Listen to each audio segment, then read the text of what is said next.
ተረጋጊ ተረጋጊ ምንም አይሆንም ምንድነው መረጋጋው ዳጊ በእናትህ ስሚኛልሽ ማይ ምን ተረጋጋውትኝ እና መጀመሪያ ረፊ በተቀመጥኩ ነው ማይ ስሞሽኝ ተረጋጊ ይኸውልሽ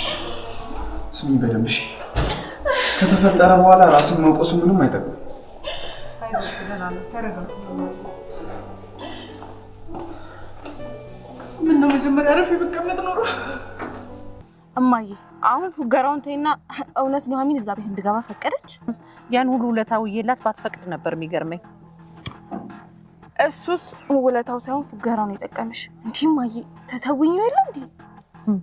ኑሐሚን ማሳመን ግን ቀላል ስራ አልነበረም ያቺ ዝናሽ ደግሞ በጣም ተናዳብሻለች ለማንኛውም መጠንቀቅ ሳይኖርብን አይቀርም ምን ታመጣለች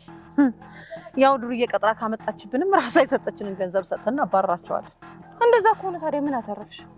ያተረፍኩትን ማወቅ የምትፈልጊው ያ ቤት ይታይሻል ያ ቤት የኔ ነው እውነት ግን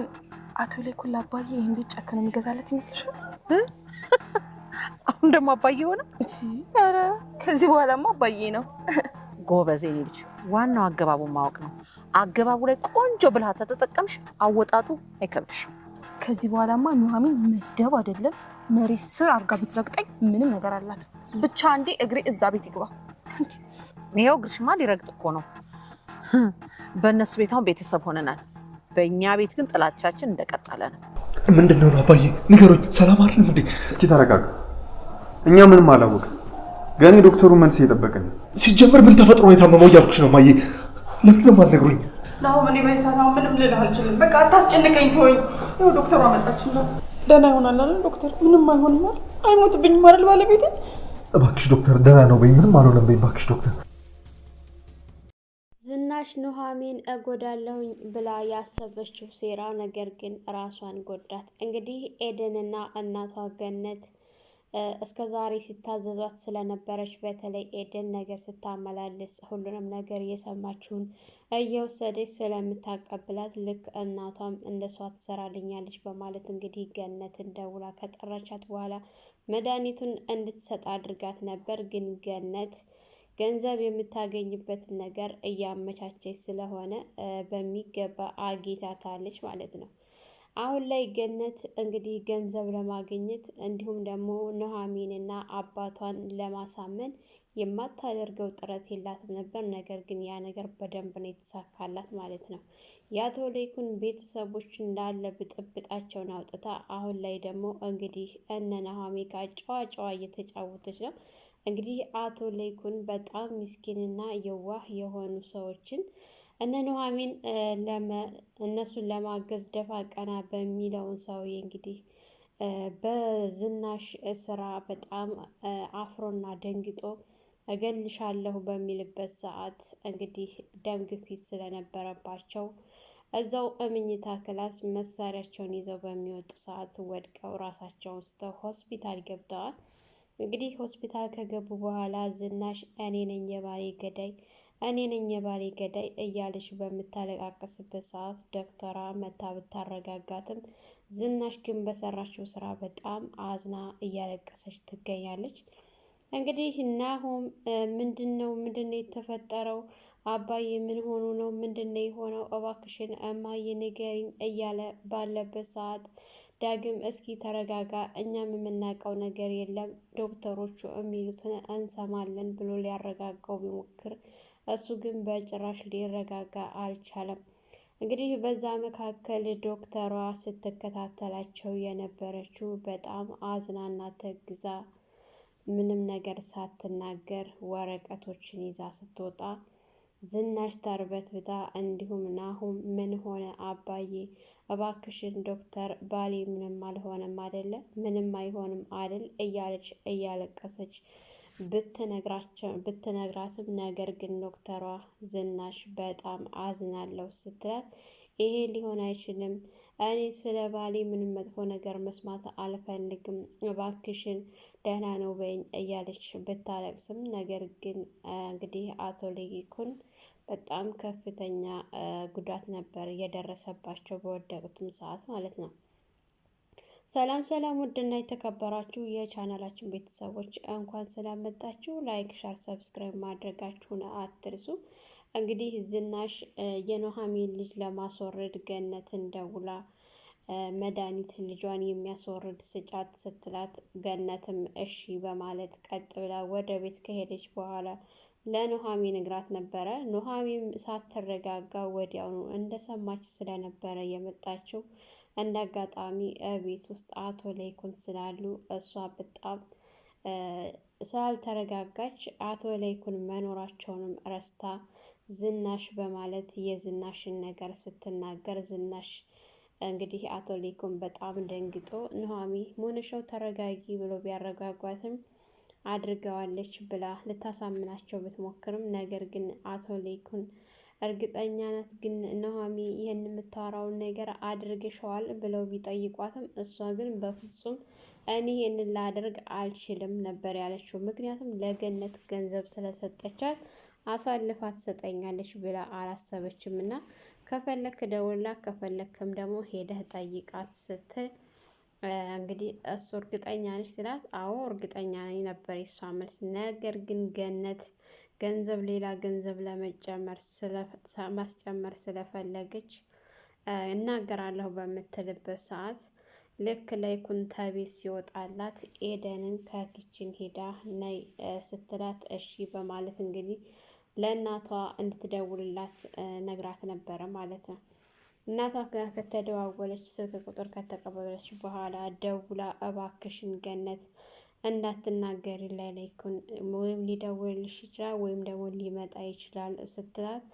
በቃ እሺ አንቺ ብቻ ገንዘብ ጨምሪ እንጂ እኔ አልናገርም ስትላት እሺ ብላ አምናት ነበረ ማለት ነው።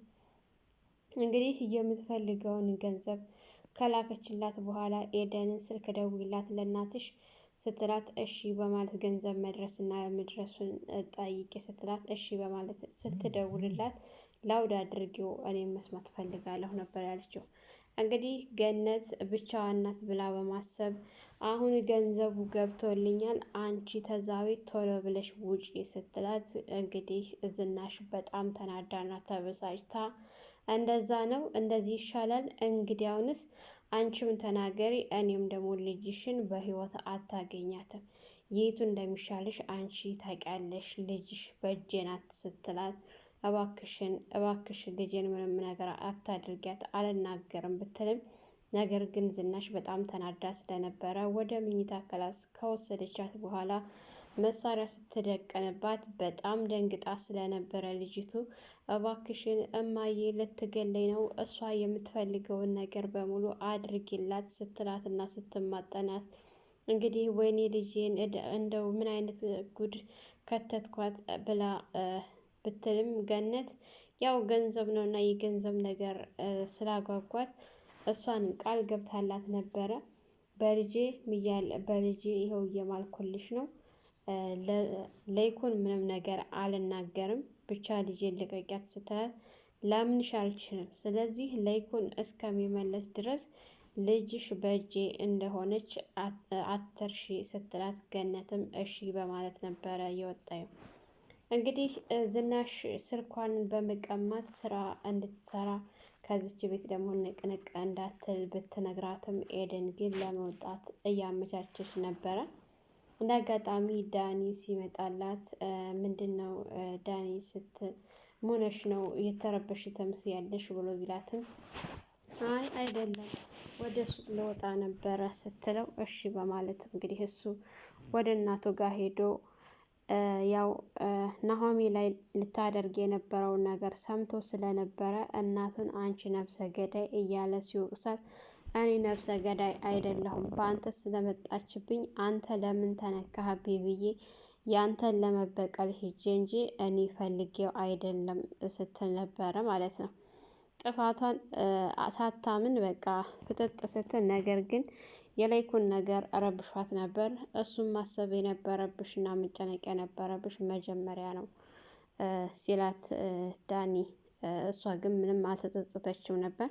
እንግዲህ በዛ መካከል ኤደን ከእናቷ ጋር ተደዋውላ መንገደኛ ስልክ ለምና ከእናቷ ጋር ተደዋውላ እያወራች በነበረበት ሰዓት ኑሃሚ ወደ ገነት ጋር ስትሄድ ስልኩን ዘግታው ነበረ። ገነት ኤደን እንደወጣች ስትነግራት እማዬ እስከ ዛሬ ለነበረው ሁሉ ይቅርታ፣ እኔ ሌሎቹን ይጎዱኛል ብዬ ሳስብ አይጎዱኝም ብዬ ሳስብ እናንተ ደግሞ ትጎዱኛላችሁ ብዬ ነበር ያሰብኩት። ነገር ግን እናንተ ለካ ከጀርባ የሆናችሁ እየተከላከላችሁልኝ ነበረ። ስለዚህ ለነበረው ሁሉ በጣም ይቅርታ ስትላት እንግዲህ በጣም ደስ ብሏት ገነት ያው በአሽሙር አቅፏት ኑሃሚ በደስታ ስታቅፋት፣ ነገር ግን ገነት በመጥፎ አስተቃቀፍ ነበረ ስታቅፋት የነበረችው ማለት ነው። እሺ የኔ ልጅ እስከ ዛሬ ላደረኩት ሁሉ እክስሻለሁ፣ ምንም እንዳታስቢ እንደ እናትሽ እይኝ ስትላት እሷም ደስ ብሏት እሺ ነበር ያለችው ማለት ነው። እንግዲህ አቶ ለይኩን እቤት ሲመጡ ኑሃሚም ሆነ የኑሃሚ አባት መናገር አልፈለጉም ነበረ። ነገር ግን ገነት ተናግራ እኔን አታምነኝም እንዴ ስትል ለለይኩን እንዳውም የዝናሽን ድምፅ ስታሰማቸው በቃ ገብቶኛል፣ አሁን ሁሉንም ሰምቻለሁ አይቻለሁ በማለት ቀጥ ብለው ወደ ቤት ሄደው ዝናሽን ከፍ ባለ ድምፅ ሲጣሩ ዝናሽ ስራዋን ስለምታውቅ ኧረ እባክህ ለይኩን እኔ ምንም አላደረኩ አታምነኝም እንዴ ስትል፣ እሳቸው ግን በጣም ተናደው ሳላ ላይ አንገቷን አንቀው ከያዙ በኋላ ዳግም መጥቶ ይሄማ ሊሆን አይችልም እባክህን አቶ ለይኩን እያለ ያው እጁን እንደምንም ብሎ ካላቀቃቸው በኋላ አቶ ለይኩን ወደ ክላሳቸው ገብተው በነበረበት ሰዓት እባክህን ዳግም ሊገለኝ ነው፣ መሳሪያ ሊያመጣ ሊሄድ ነው እያለች ስትል ተከትሎ ቢገባ፣ ነገር ግን አቶ ለይኩን መሳሪያውን ይዘው ሲወጡ ወዲያውኑ እዛው ክላስ ነበር የወደቁት። ምክንያቱም ደም ግፊት ስለነበረባቸው፣ ደም ግፊት ያለበት ሰው ደግሞ እንዲህ አይነት ነገር አይችልም ማለት ነው። እንግዲህ እንደምንም ብለው ተጣድፈው ወደ ሆስፒታል ይዘው ከሄዱ በኋላ ሆስፒታል ወዲያውኑ ነበረ የገቡትና የተቀበሏቸው። እሷም ዝናሽ ወይኔ ባሌን ገደልኩት እያለች ብታለቅስም፣ ዳኒ ግን መጀመሪያ ነበር መጠንቀቅ፣ አሁን ምንም ዋጋ የለውም፣ ስለዚህ ተረጋጊ እያለ ስለምናት ነበር እናቱን። ምንም ተረጋጋሁት ብትልም መጀመሪያ ነበር መጠንቀቅ፣ አሁን ላይ ምንም ማልቀሱ ዋጋ የለውም። እንግዲህ ገነትና ኤደን መንገድ ላይ ተገናኝተው በቃ ትተውኛለሽ አይደለም ማዬ፣ አሁን እንዴት ነው በቃ ኑሃሚ ይቅርታ አለችኝ እዛ ቤት እንድገባ የእውነት ፈቀደችልኝ ስትላት፣ አዎ ፈቅዳልሽ አለች፣ ባትፈቅድ ነበር የሚገርመኝ ስትላት፣ ለዋልኩላት ውለታ እንዳውም ይሄ በጣም ያንሳል ስትል ነበረ። ኤደንም በጣም ደስ ብሏት እንግዲህ እዛ ቤት አንዴ እግሬ ይርገጥ እንጂ እንደምንም ብዬ ከኑሃሚ ጋር ያለኝን ነገር አስተካክላለሁ ስትል፣ ገነትም አዎ ግድ ነው ልጄ፣ መጀመሪያ አገባብን ማሳመር አለብን፣ አገባባችንን ካሳመር ሌላው አይቸግረንም፣ አሁን በሚገባ ነው ያመኑን፣ ምክንያቱም ያደረግነው ስራ ቀላል አይደለም ስትል፣ ያው ኤደን ዝናሽ በጣም አስደንግጣት ስለነበረ አሁን ዝናሽ በጣም ስለተናደደች ልትፈልግሽ ትችላለች፣ ስለዚህ እራሳችንን ደበቅ ማድረግ አለብን፣ መጠንቀቅ አለብን ብትል፣ ኤደንም አቶ ለይኩን እኮ መጥቶ ሁሉንም ነገር ነግሬዋለሁ፣ ስለዚህ ምንም አታመጣ፣ ብትልክብንም ሰው እሷ ከሰጠችን ብር ላይ በጨቅ አድርገን እንሰጣለን ስትል፣ ኤደን እንዴ እማዬ ታዲያ ለዚህ ለምን እንለፋለን ስትላት፣ አብሽሪ ከዚያ የበለጠ ነገር አለን። ምን አግኝተሽ ስትል፣ ይኸውና ወዲያ ማዶ የምታዩ ቤት የኔ ነው ስትላት፣ በቃ አቶ ለይኩን የምር ለአባዬ ቤቱን ሊገዛለት ነው ስትል፣ አባዬ ያልሽው ደግሞ አንቺ ጉደኛ ስትል፣ ከአሁን በኋላማ እሱን አባዬ ነው፣ ኑሃሚ ደግሞ ብትመታኝም ከመመታት ውጭ ሌላ አማራጭ የለኝም። ይልቅንስ እማዬ አንድ ነገር የምነግርሽ ነገር፣ ይሄ ቤት ከተገዛ ድጋሚ በአባዬ ስም እንዳይሆን በአንቺ ስም ነው መሆን ያለበት ስትላት፣ አሁንማ ግድ ነው ጠንቀቅ ማለት አለብን፣ እንደ በፊቱ ኡማር እንዳያስበላን ስትላት፣ መጀመሪያ እኛ እንቆምረዋለን ነበር ያለችው እናቲቱ ማለት ነው። ልጅ ጥሩ የሚሆነው እናትን አይቶ ነው። ከእናቲቱ መጥፎ ነገር ስለሆነ የወረሰችው አስተሳሰቧ ሁሉ ልክ ጠማማ ነው። በቃ ምንም ጥሩ ነገር አታስብም ማለት ነው። እንግዲህ ዝናሽ ከልጇ ጋር ሆስፒታል በሆነችበት ሰዓት ስለ ባሏ ሁኔታ በጣም እየተናደደች እየተቆጨች ምናለ ቀርቶብኝ በሆን እያለች በነበረበት ሰዓት ናሆም መቶ ምንድነው የተፈጠረው እያለ ቢጠይቃቸውም የተፈጠረውን ነገር ሊነግሩት አልቻሉም። ያው ኑሃሚ አባቷ ጋር ምግብ ይዛ ስትሄድ አባቷ ብዙም ደስተኛ አልነበረውም እና አባዬ ምን ነው አሁንም እንዳኮረፍከኝ ነህ እንዴ ስትለው እኔም አሁን አላኮርፍሽም፣ ግን አቶ ሌኩን ይሄ አይገባውም ነበረ፣ ሰላሙን አሳጣ ነው ምናምን ሲል አባትየው ሲጸጸት ነበር። አንተ የምታደርግ እኔ ነኝ እንጂ መጀመሪያ አንተ ቤት ስመጣ ሰላምህን አጣ፣ ሲቀጥል ደግሞ እዛም ስንሄድ በእኔ ምክንያት ሰላም አጣ፣ ስለዚህ እኔ ሰላም ያሰጠኋቸው ስትል ነበር እሷ። አንቺ ምን ታድርጊ፣ ይልቅንስ የምነግርሽ ነገር ለዝናሽ ይቅርታ አድርጊላት ብሎ ሲል እኔ ይቅርታ አደረግኩላት አላደረግኩላት አቶ ሌይኩን እንደሆነ ጉዳዩን አንዴውን ሰምቶታል በምትል ሰዓት እንግዲህ ሆስፒታል ከገቡ በኋላ አቶ ሌይኩን ዶክተሯ በጣም አሳዛኝ ነገር ነው ይዛ የመጣችው። በቃ በጣም ተናዳና ተበሳጭታ ዝም ነበር ያለችው። ማውራት እንኳን አልቻለችም ራሱ ማለት ነው። እባክሽን ዶክተር እባክሽን እያለች ስትማጠናት ነበረ የሆነውን ነገር እንድትነግራት። እንግዲህ እሷም የሆነውን ነገር አልነገረቻቸውም። በጣም ያሳዝናል ማለት ነው። ሰላም ሰላም፣ ውድና የተከበራችሁ የቻናላችን ቤተሰቦች እንኳን ሰላም መጣችሁ። ለዚህ ዩቱብ ቻናል አዲስ የሆናችሁ ላይክ፣ ሸር፣ ሰብስክራይብ በማድረግ ለሰያና ዩቱብ አዲስ የሆናችሁ እንግዲህ የደውል ምልክቱን በማጥቆር ሰብስክራይብ በማድረግ ቤተሰብ እንድትሆኑ እያልኩኝ ለዛሬ የነበረን ይህን ይመስል ነበር። በሌላ ቪዲዮ ተመልሼ እስከምመጣ መልካም ቆይታ ይሆንላችሁ።